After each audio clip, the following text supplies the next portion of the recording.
अस्सलाम वालेकुम व्यूवर, कैसे उम्मीद करता हूँ आप सब ठीक होंगे। आज की वीडियो में हम सीखेंगे कि एमएस वर्ड में हेडर और फुटर को किस तरह ऐड किया जा सकता है। उसको हमने एडिट करना है तो कैसे एडिट किया जा सकता है।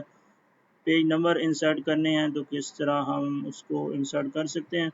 अगर डेट एंड टाइम भी इंसर्ट करना है तो वो, और पिक्चर या लोगो वगैरह आपने लगाना है तो वो कैसे हम इंसर्ट कर सकते हैं। और डॉक्यूमेंट इन्फो ऑप्शन और उसकी पोजीशन को कैसे हम सेट कर सकते हैं।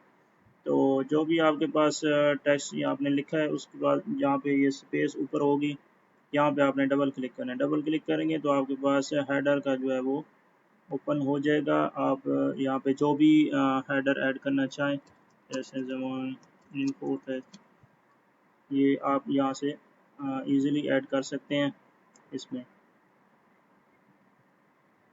इसी तरह आप नीचे फुटर होगा, एंड पे चले जाएं, यहाँ पे फुटर जो ऐड करना चाहें वो भी ऐड कर सकते हैं। ऐड करने के बाद दोबारा टेक्स्ट में आपने क्लिक करना है तो वो आपका जो है वो हेडर ऊपर ऐड हो जाएगा। तमाम पेज में जितने ही आपके पेज होंगे तमाम में ऐड हो जाएगा। अगर आप इसको एडिट करना है दोबारा इस पर डबल क्लिक करें और यहाँ पे आप सिंपल इजीली आप यहाँ से चेंज कर सकते हैं। इसमें आपने कोई लोगो वगैरह इंसर्ट करना है तो वो आप यहाँ पे है पिक्चर में जाने के बाद आपके पास जो भी पिक्चर पड़ी होगी यहाँ पे ऐड कर दें। इसको आप थोड़ा सा मिनिमाइज कर लें, संभाल कर लें, छोटा कर लें और जहाँ पे आपने रखे हैं इसको एडजस्ट कर लें तो ये आपकी पिक्चर आपकी इंसर्ट हो जाएगी आसानी से। उसके बाद आपने अगर कोई यहाँ पे डेट एंड टाइम जो है वो इंसर्ट करनी है तो डिज़ाइन में आएंगे और यहाँ पे है डेट एंड टाइम। तो डेट एंड टाइम पे क्लिक करने के बाद आपके पास इस तरह के जो फॉर्मेट हैं बहुत सारे, आपने जो भी जिस भी फॉर्मेट का आपको चाहिए वो आप यहाँ पे रख लें। जिस तरह ये डेट टाइम और 7 सेकंड भी हैं, ये सिलेक्ट कर लें आप।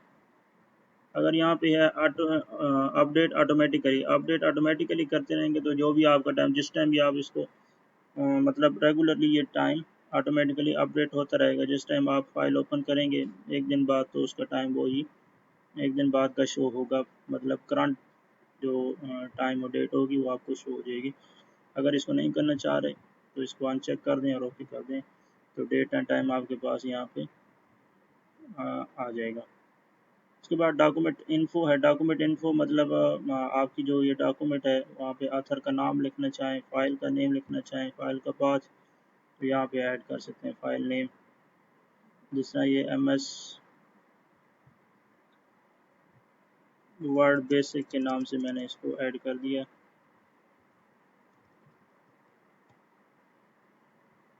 इसको आप अलग करना चाह रहे हैं सेम,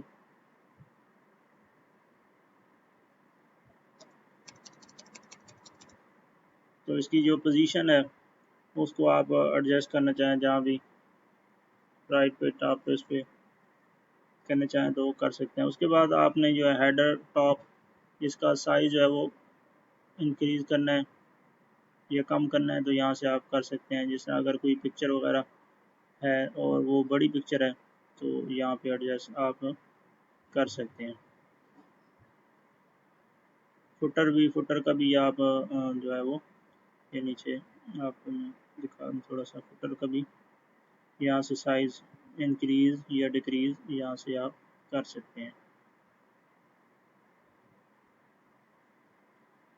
तो इस तरह आप जो है वो हेडर और फुटर को यहाँ पे ऐड कर सकते हैं। अगर आपने हेडर और फुटर रिमूव करना है डबल क्लिक कर सिलेक्ट करके इसको आप डिलीट मार दें या बैक स्पेस कर दें और आपका हेडर और जो है वो यहाँ से डिलीट हो जाएगा। और फुटर को भी यहाँ पे आप डबल क्लिक करने के बाद इसको भी सिलेक्ट करके आपने कंट्रोल A करके आप इसे बैक स्पेस कर दें या डिलीट कर दें तो आपका हेडर या फुटर यहाँ से डिलीट हो जाएगा। तो उम्मीद करता हूँ आज की वीडियो आपको पसंद आई होगी। वीडियो पसंद आई है तो इसे लाइक और शेयर कर दें। चैनल पर न्यू है तो चैनल को सब्सक्राइब कर लें और बेल आइकन को प्रेस कर लें ताकि इस तरह की इंफॉर्मेटिव वीडियो आपको मिलती रहे। Thank you.